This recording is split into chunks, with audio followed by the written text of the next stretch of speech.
So here we'll discuss the unit 4 random process.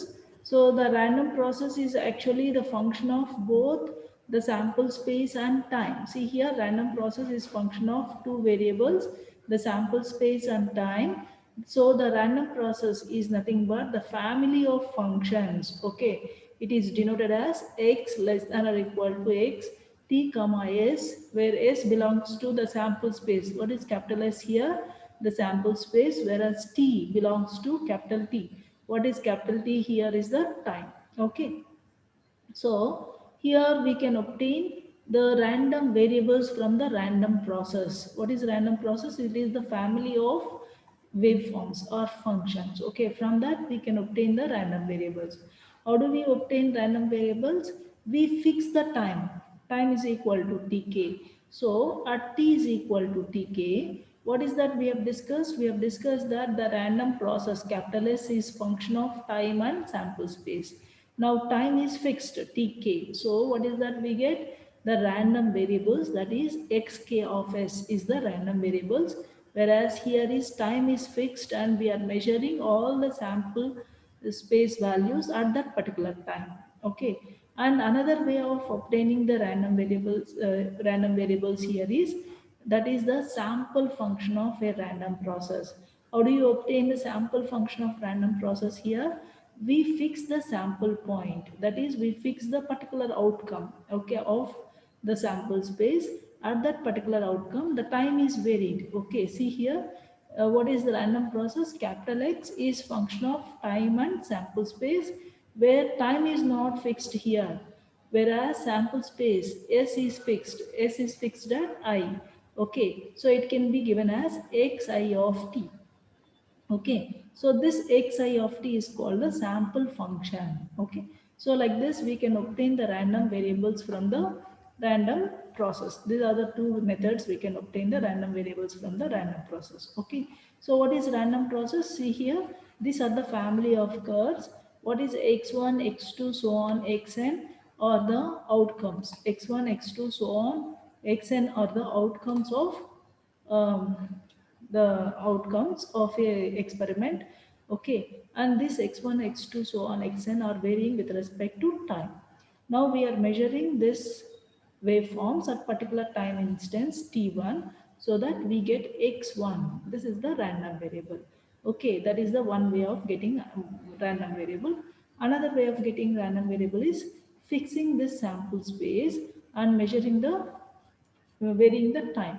So we are getting this sample function. Okay, so this is the another way of getting sample function. These are the two ways we can obtain the random variables from the random process. Okay, and we have discussed that there are two types of random process, that is deterministic or non-deterministic random process.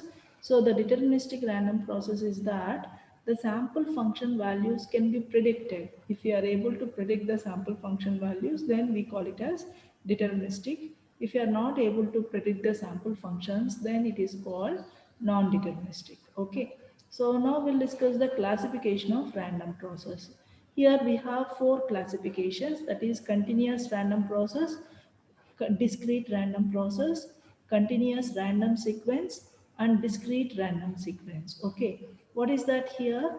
This is called continuous random process. No, this continuous is there. No, this represents the amplitude. This process represents the variation of time. Okay, so if you have the process, means that the time is varying continuously. Okay, so what is continuous random process? Here the amplitude is varying continuously and time is also varying continuously. So what is amplitude? Amplitude gives us the random variable. Okay, so that is the both random variable and time are continuous. Okay, whereas discrete random process, what is here? The amplitude is discrete. What is amplitude indicates? The random variable. So the random variable is discrete here, whereas time is continuous. Okay, and the third one is continuous random sequence. What is continuous? Means the random variable is continuous, whereas time is discrete. Okay, so this sequence represents time. Okay, and the last case is the random variable is discrete as well as time is also discrete. So then it is called discrete random sequence. Okay. So if you see the figures, you see here, this is the sample function of continuous random process. See, the random variable is continuous and time is also continuous. Okay, you are getting a continuous signal like this. And the second case, what? It is the sample function of discrete random process. What is here? Time is continuous, but the random variable is discrete. See here, it is taking only two discrete values, either +1 or -1. Okay, but time is continuous. This is the example for discrete random process. The third one is the random variable is continuous but time is discrete. See here, the amplitude, it can take any amplitude. Okay, that is the random variable take any value, but time is discrete. Okay, so that is why it is called continuous random sequence. Then the fourth one is discrete random sequence. In this we have only two levels. That is, we have +1 and -1, only two levels. So the amplitude will be, that is the random variable will be taking either +1 or -1, but time will be varying discretely. Okay, so both the random variable and time both are discrete. So that is why it is called discrete random sequence. So in this case we have multiple levels. Means we'll be having, say here, how many levels? Three levels on positive types, three levels on the negative side. Okay, amplitude can take only any of these six levels. That is, random variable can take any of these six levels, and time is also discrete. Okay, amplitude is discrete as well as time is discrete. What is amplitude? That is, the random variable is discrete and time is also discrete. So it is called discrete random sequence. Okay, so these are the different types of random process. Now we'll be discussing what is distribution and density function of random process. Okay. So what is that? Here we discuss joint distribution function of a random process. Okay. So here we have considered a random process x of t, for which we are obtaining a single random variable at the time instance t1. What is the random variable we given as x1 is equal to x of t1? Then what is the cumulative distribution function of this random process can be written as fx of x1 comma t1, because what is this? It is the random process. Random process depends on time also, no? So it is fx of x comma t1. It is given as probability of x of t1 less than or equal to x1. Okay. And if you have two random variables, in that case, at time instance t1 and t2, then the joint distribution function is given as fx of x1, x2, at time instance t1, t2 is given as probability of x of t1 less than or equal to x1, x of t2 less than or equal to x2. Okay. Similarly, if you have n random variables at n time instance, okay, then nth order joint distribution function can be written as fx of x1, x2, so on xn at time instance t1, t2, so on tn is given as probability of x of t1 less than or equal to x1, x of t2 less than or equal to x2, so on x of tn less than or equal to xn. Okay. Then now we discuss what is joint density function.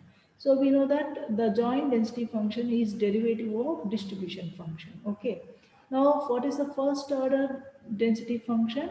It is fx of x1 comma t1. So you have to remember that density function we denote with small f.